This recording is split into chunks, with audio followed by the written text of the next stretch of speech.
বৈশাখের বিকেল বেলায় তোমায় নিয়ে বকুল তলায় প্রেমে। আজ এমন একটা দিন যেখানে পুরো শহরটাই বদলে যায়। হ্যাঁ, ঠিক ধরেছেন, আজ হচ্ছে পহেলা বৈশাখ। আমার দিনের গল্পটা কিভাবে শুরু হলো চলুন এখান থেকেই শুরু করা যাক।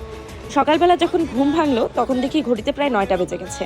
চারদিকে একদম রোদ উঠে আলোকিত হয়ে গেছে চারপাশ। ভেবেছিলাম খুব ভোরেই ঘুম থেকে উঠবো, কিন্তু হয়ে ওঠেনি।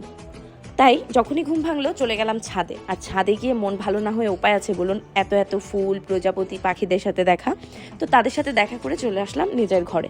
যেহেতু আজকে একটা উৎসব, তাই ভাবলাম নিজের ঘরটাকেও একটু উৎসবের রঙে রাঙিয়ে নেওয়া যাক। নতুন বছর বলে কথা, নতুন বছরে নিজের ঘরটাকে একটু নতুন করে সাজানো, পরিষ্কার পরিচ্ছন্ন থাকলে মনটাও ভালো থাকে। তাই একটু করে গুছিয়ে নিচ্ছি সবকিছু। যদিও এই দিনটা পালন নিয়ে অনেকে অনেক রকম কথা বলে, কেউ বলে এটা আমাদের সংস্কৃতি, আবার কেউ মনে করে এটা পালন করাই ঠিক না। আসলে এক একজনের দৃষ্টিভঙ্গি এক এক রকম আলাদা হবে, এটাই তো স্বাভাবিক, তাই না? প্রত্যেকটা মানুষ তার নিজস্ব বিশ্বাস আর চিন্তা থেকেই সিদ্ধান্ত নেয়। কিন্তু একটা জিনিস সত্যি, যে এই দিনটা আমার জন্য আনন্দের। পরিবারের সাথে একটু সময় কাটানো, নিজেকে নিয়ে একটু মেতে থাকা, আমি এখানে খারাপ কিছু দেখি না। যাই হোক, সবাই সবার মতো উৎসব পালন করুক, সেখানে কোনো তর্ক না থাকুক, এটাই আমার চাওয়া। বাংলা বছরের প্রথম দিন একটু বাঙালি খাবার না হলে হয়, তাই একটু মাছ ভাজা করে নিয়েছি, সাথে কিছু ভর্তা ভাত আর সুন্দর করে একটু পরিবেশন করা। এই তো আজকে আমাদের মেনুতে ছিল ছোট ইলিশ। ইলিশ ঠিক বলবো না, এটা হয়তো ইলিশের কোনো জাতি ভাই হতে পারে। তো সেটা ভাজা, একটু ডাল ভর্তা আর আলু ভর্তা, সাথে একটু শসা, পেঁয়াজ, তারপরে গাজর একটু কেটে নিয়েছিলাম, আর সুন্দর করে কলাপাতা এনে পরিবেশন করেছি। দেখতে কি সুন্দর লাগছে, তাই না? সকালবেলা এই দৃশ্যটা দেখে আমার মনটা একদম ফুরফুরো হয়ে গিয়েছে, কারণ আমি যেভাবে চেয়েছিলাম ঠিক সেভাবেই প্রেজেন্টেশনটা করতে পেরেছি।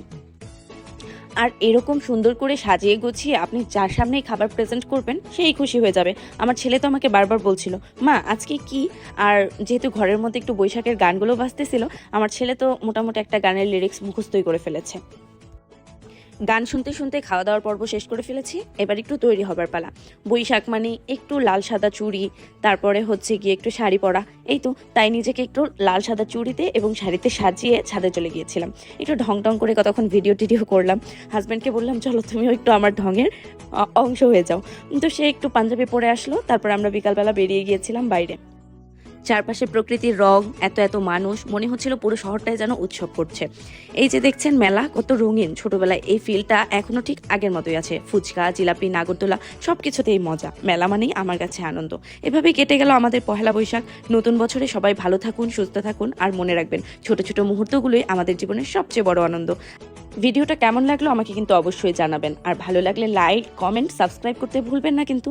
আবার দেখা হবে নতুন কোনো গল্পে। আল্লাহ হাফেজ।